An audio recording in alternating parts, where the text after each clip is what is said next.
Nagpadala na ng tauhan sa Sabah ang Embahada ng Pilipinas sa Malaysia para kumpirmahin ang ulat ng pagkakahuli at pang-aabuso sa may 171 Pinoy doon. Sa ngayon kasi, wala pa silang natatanggap na notice mula sa Malaysian Immigration na may naarestong Pilipino. January 21 nang magpatupad ng crackdown ng pamahalaan ng Malaysia laban sa mga undocumented workers sa bansa.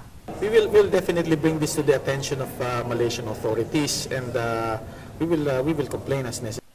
But and then let's see how they react, and we will see what our next reaction is based on that. Isang Pinoy pa lang ang nakipag-ugnayan sa embahada para iulat ang umano'y pananakit at pang-aabuso ng Malaysian authorities. Siya ay si Resty Rosales na dinampot kahit na may working permit. Right now, ang ating lang confirmed is yung ang nag-complain at nakausap na ng ating taga-embassy. May embassy staff tayong pinadala sa Sabah. Yun ang confirmed talaga. Now, regarding the rest, it's all in Malaysian media, and we are also hindi pa rin kami na-inform officially kung sino-sino nga itong sinasabi nilang nahuling Pilipino dahil dito sa crackdown. May tinatayang 400,000 undocumented Filipino sa Malaysia. Karamihan sa kanila naninirahan sa Sabah.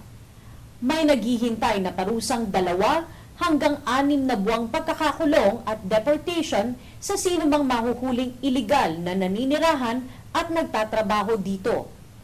Para sa ng bayan, kasama si cameraman Romel Tagbas, Cathy San Gabriel, Kuala Lumpur, Malaysia.